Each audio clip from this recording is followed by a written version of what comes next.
Sahabat Lentera Sabda yang terkasih, kita jumpa lagi hari ini Sabtu 4 Februari 2023. Renungan kita ambil dari Injil Markus bab 6 ayat 30 sampai dengan ayat 34. Tergeraklah hatinya oleh belas kasihan. Sahabat Lentera Sabda yang terkasih,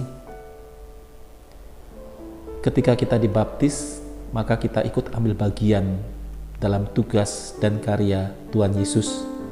Kita sudah tahu tugas sebagai imam, raja dan nabi. Maka kita diutus untuk memberitakan kabar gembira, memberitakan Injil keselamatan yang sudah dianugerahkan kepada kita.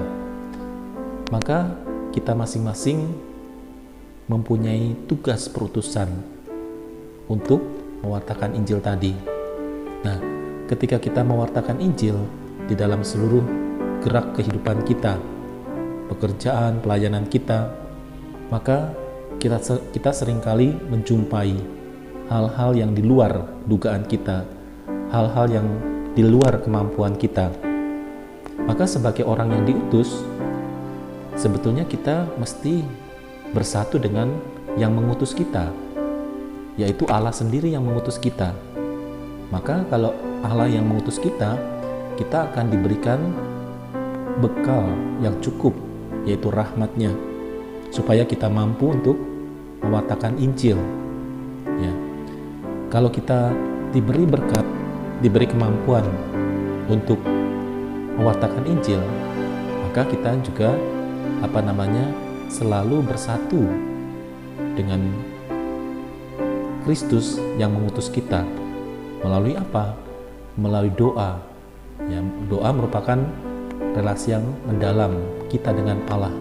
Bagaimana kita menyadari bahwa sabda-sabda Allah itu mampu mengubah segala sesuatu itu menjadi baik di luar kemampuan diri kita. Maka kita tidak bisa mengandalkan diri kita sendiri. Kita harus mengandalkan Allah sendiri. Memang kadang-kadang kita mengalami kesulitan. Kita biasa dengan hal-hal yang konkret, hal-hal yang kelihatan, sehingga ketika kita merenungkan sabda Tuhan yang abstrak, yang tidak kelihatan, kadang-kadang kita sulit untuk menangkap di dalam pikiran kita. Oleh karena itu, kita mesti membiasakan diri bagaimana perlahan-lahan kita berrelasi dengan Allah secara mendalam. Tidak bisa lain, tidak bisa bukan, hanya dengan doa.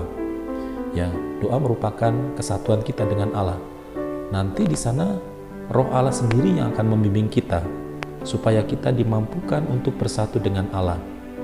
Maka relasi itu akan menimbulkan suatu semangat atau energi ilahi di dalam diri kita dalam rangka mewartakan Injil. Maka kemudian seperti juga Tuhan Yesus selalu tergerak hatinya oleh belas kasihan.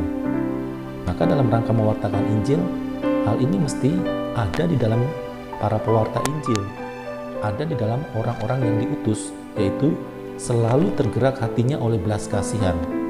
Karena itu merupakan energi ilahi yang dianugerahkan kepada kita. Persoalannya adalah, apakah energi ilahi yang dianugerahkan Tuhan kepada kita, maukah kita menanggapinya dan mewujud nyatakannya di dalam kehidupan kita dalam rangka pewartaan tadi. Ketika kita hidup di tengah-tengah dunia kehidupan kita, entah itu pekerjaan, pelayanan atau apa saja, maka energi ketergerakan hati kita itu oleh belas kasihan mesti secara otomatis akan muncul tanpa kita pikirkan, tanpa kita rencanakan, pasti itu akan muncul. Sehingga dengan demikian maka kita searah dalam gerakan tadi dengan Allah sendiri, bukan dengan kekuatan kita, bukan dengan pikiran kita, tapi campur tangan Allah itu menggerakkan kita untuk melakukan sesuatu berdasarkan belas kasih yang ada pada diri kita. Oleh karena itu Injil hari ini, Tuhan Yesus tergerak hatinya kepada orang-orang yang tidak mempunyai pegangan, yang tidak mempunyai keterarahan dalam hidupnya. Maka tadi dikatakan dalam Injil, saya bacakan ya. Maka tergeraklah hatinya oleh belas kasihan kepada mereka, karena mereka seperti domba yang tidak mempunyai gembala.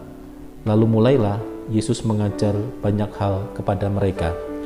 Ya. Nah, kalau Tuhan Yesus melihat sesuatu, langsung tergerak hatinya oleh macam-macam kebutuhan manusia, maka kita juga sebagai orang yang diutus mestinya demikian di medan kehidupan kita. Kalau kita melihat ada sesuatu yang tidak beres, ada sesuatu yang tidak semestinya, maka otomatis kadang-kadang muncul ketergerakan hati kita untuk melakukan sesuatu tadi. Misalnya sesuatu yang tidak beres, maka kita bereskan. Ada gelagat-gelagat yang tidak baik, maka kita mesti bertindak, tidak membiarkan. Ketika kita tidak membiarkan, maka itu akan terjadi perubahan. Kalau terjadi perubahan, maka orang akan semakin percaya bukan saja kepada kita, tetapi juga kepada Allah yang menyelenggarakan kehidupan, Allah yang memberikan rahmat kepada kita semua. Oleh karena itu, saudara-saudara yang terkasih, maka disitulah timbul yang namanya kepekaan akan situasi. Ya, kepekaan akan situasi di sekitar kita. Kita sebagai orang-orang yang diutus melakukan tindakan-tindakan nyata, bergerak, tidak diam saja, tetapi ada sesuatu yang kita buat sehingga menimbulkan perubahan ke arah yang semakin baik. Ke arah yang semakin baik itulah yang sebetulnya menjadi juga rencana Allah, hadirnya kerajaan Allah di tengah-tengah kehidupan kita. Oleh karena itu, sahabat Lentera Sabda yang terkasih, kita menjadi orang yang diutus, maka kesatuan kita dengan Allah melalui doa yang menimbulkan energi ilahi, yaitu energi Allah sendiri, Allah yang selalu tergerak hatinya oleh belas kasih. Semoga kita pun menjadi orang yang selalu tergerak hati untuk mengatasi dan melihat situasi kehidupan kita, kehidupan orang lain, sehingga kita mampu melakukan sesuatu demi hadirnya kerajaan Allah. Tuhan memberkati.